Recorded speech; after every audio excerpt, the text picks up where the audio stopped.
안녕하십니까. 포항에서 명리학 연구소를 운영하고 있는 백상입니다. 오늘은 10분 명리학으로 천간 중에서 간목에 대해서 알아보도록 하겠습니다. 우리가 이제 뭐 일반적으로 이야기를 하면서 갑에서부터 갑을병정 무기경신 임계라고 하는 말들은 많이 들어보셨을 겁니다. 그러면 이 갑이라고 하는 부분들이 이 결국에는 이제 천간에라고 하는 부분들이 이제 갑 다음에 을 다음에 병자문 이렇게 나와서 양과 음이 이제 교차되면서 이렇게 진행이 되는 것을 말하는데 이 천간, 그러니까 이 천간과 지지로 이렇게 구성이 되고 있는데 이 천간은 이 지지의 그 영향을 많이 받습니다. 그래서 지지에 따라서 이 천간에 대한 그 생사가 좌우된다 할 정도로 천간 자체의 의미도 있지만 지지에 대한 영향도 상당히 크다 하는 부분들을 이제 전제를 하시고요. 먼저 이 중에서 이제 그 갑에 대한 내용들을 이제 알아보도록 하겠는데, 갑이라고 하는 것이 과연 우리 옛날 그 조상님들이 이 갑이라고 하는 글자를 이거를 어떻게 해서 이렇게 만들었을까? 이 한자라고 하는 것은 상형 문자입니다.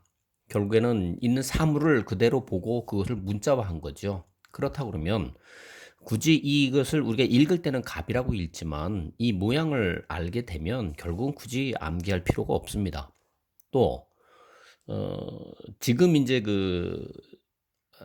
좀 젊은 세대들 같은 경우에는 그렇게 한자를 갖다 많이 쓰지 않는 세대죠. 그러다 보니까 이 학문을 공부하면서 그 한자에 대한 그 부담감 때문에 공부를 이렇게 좀 포기하시는 분들이 있고 상당히 어렵게 이렇게 생각하시는 분들이 있습니다.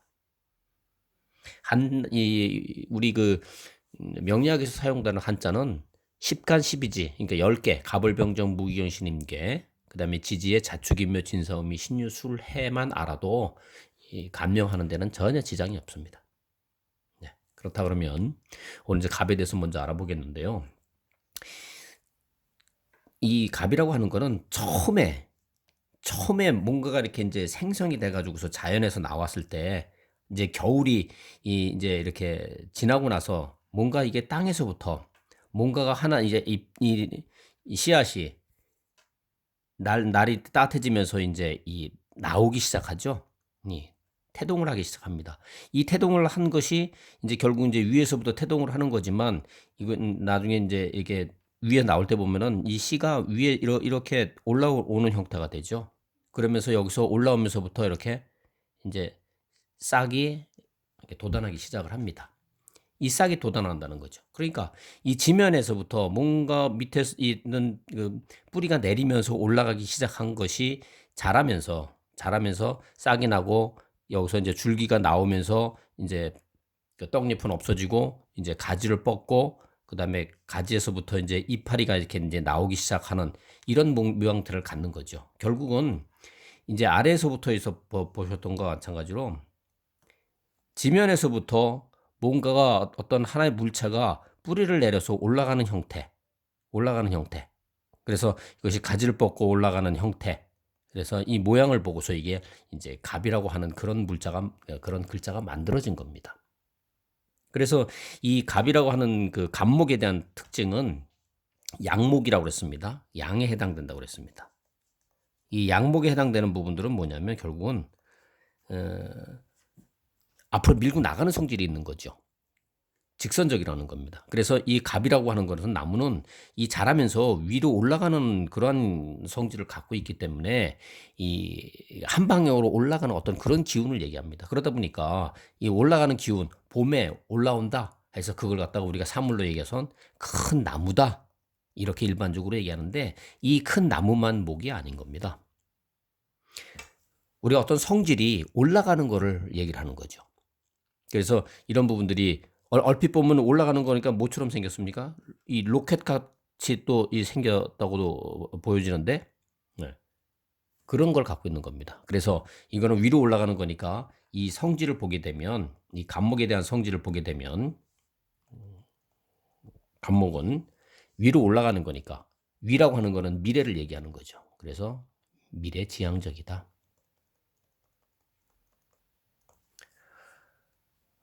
그 다음에 간목이라고 하는 거는 이 나무가 있는 것 중에서도 이렇게 풀들도 이게 이제 지면에 뭐 풀들도 있고 작은 나무도 있고 있지만 위로 계속 올라가는 거니까 이런 거는 뭐냐면 결국은 위에까지 올라가야 되니까 우두머리 기질을 가지고 있다.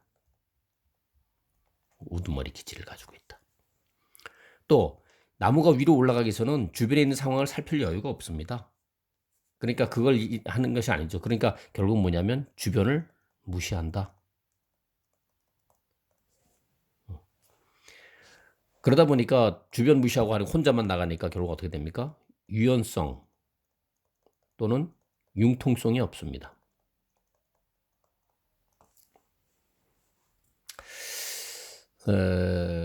또 내가 올라가야 되는데 다른 나무가 먼저 올라가게 되면 거기에 대한 시기와 질투를 하게 되죠. 그 다음에 계속 올라가야 되는데 자기가 처해 있는 상황을 알지 못한다면 결국은 분수를 모르는 사람이 됩니다. 분수를 모른다. 그 다음에 위로 올라가는 성향이 있기 때문에 이 굽힐 줄 모르죠. 굽힐 줄 모른다.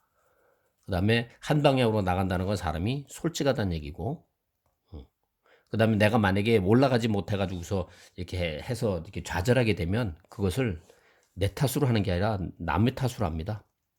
남의 탓. 예를 들어서 나무가 있는데 나무가 막 흔들려가지고서 가지가 해가지고 낙엽이 막 떨어졌어. 그러면 내가 떨어뜨린 게 아니고 바람 때문에 한 거야. 라는 식으로 자기의 걸 잘못에 대한 것은 인정을 안 한다는 거죠. 그 다음에 변덕이 심합니다. 대신에 한번 올라가다가 이 벼락을 맞거나 해가지고 딱 꺾이면 바로 포기하죠. 못 갑니다. 왜? 그리고 이제 올라가기 위해서는 상당히 자기만의 어떤 그 고집이 좀 있다고 보여주고, 그 다음에 그러다 고집 있고 하다 보니까 사람들하고 타협하지 못하는 비타협적인 성향도 나타나기도 합니다. 또한 이 갑이라고 갑목이라고 하는 거는 우리가 오행에서 이제 나무 목은 간에다 해당된다고 그랬습니다. 그래서 이 갑이 크게 올라가는 거는 이제 손이 크고 또 간이 크다. 배짱이 좋다는 얘기죠. 네. 그다음에 거침없고. 그다음에 그 오행에서 이제 인예신 의지할 때 그러니까 어지린자입니다. 인정이 또 있고 또 당당하기도 하고 또 독단적이기도 한 부분도 있습니다. 그래서 이 갑이라고 하는 부분에 대한 특성들이 이러한 특성들을 갖추기도 하는 겁니다. 그렇기 때문에 이 나무 하나만 가지고 하나만 것으로 보는 것이 아니고 이런 성향을 갖고 있는 사람 이렇게 볼 수가 있는데 이 갑이라고 하는 특성이 우리가 일반적으로 사주를 놓고 보게 되면 사주 구성상 이제 이 자리를 이제 일간이라고 합니다. 이 사주의 주체가 되는 거죠. 주인인 겁니다. 그래서 이 갑을 갖고 있는 사람이 아까처럼 그러한 성향이 과연 다 나타나느냐 안 나타나느냐 이것이 제대로 나타나는 예를 들어서 뭐 미래지향적이라고 그랬다. 예, 미래지향적이다. 그러면 이 미래지향적인 것이 과연 전부 다 미래지향적이냐? 그렇지 않다는 겁니다. 그래서 그 부분에 대한 부분들은 이제 그것이 제대로 이 성향이 나타나느냐 안 나타나느냐는 나타나는 그런 좀 더 이제 당분이 이제 진행이 되면서 이제 구분이 되겠지만 지금은 일단 갑에 대한 특징이 미래지향적이고 우두머리 기질이 있고 그다음에 주변을 무시하고 유연 및 융통성이 부족을 하고 시기와 질투가 있고 분수를 모르고 굽히지 않고 대신에 꺾이면 또 포기를 하고 솔직하고 담백하고 당당한 부분이 있고 독단적인 면도 있지만 남의 탓을 하고 변덕스럽고 비타협적이고 손 크고 감 크고 대담하고 배짱 좋고 거침없고 하는 어떤 그러한 성향을 갖고 있다 하는 것을 알고 계셔야 나중에 이제 이 사주를 이제 풀이하면서 그것을 적용을 할 수 있다는 겁니다. 그래서 오늘은 십천간 중에서 간목에 대해서 알아봤습니다. 오늘은 여기까지 하도록 하겠습니다. 감사합니다.